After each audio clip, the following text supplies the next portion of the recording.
C'est dans cette église évangélique de Mulhouse que la contamination a eu lieu.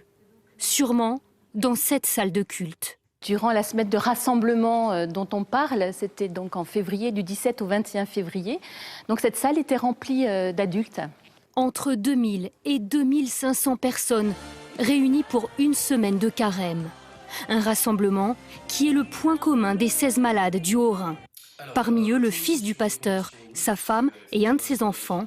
Médecin de profession, il est confiné chez lui. Malheureusement, oui, les symptômes ne sont pas forcément extrêmement explicites et on peut passer à côté. Moi, je serais passé à côté. Par chance, donc, je n'ai pas rencontré de patients depuis mon infection. Donc, de ce côté-là, ils n'ont pas à se faire de soucis via ma personne.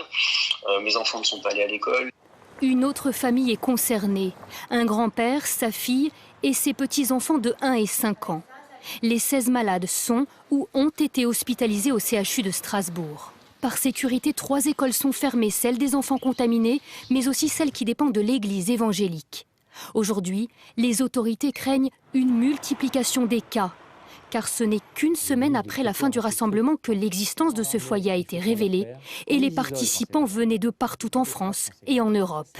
Ce rassemblement de 2200 personnes a été le point de départ d'une propagation du virus en France, en Italie, en Suisse, en Allemagne, et aussi dans d'autres régions françaises. Le virus s'est propagé pendant une semaine et maintenant, il y a de plus en plus de gens qui déclarent la maladie et c'est ces gens-là qu'il faut prendre en charge. La participation au rassemblement était libre et sans inscription. Impossible donc d'identifier toutes les personnes présentes et de les contacter. À elles, si elles présentent des symptômes, de se signaler en appelant le 15.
Jésus-Christ TV,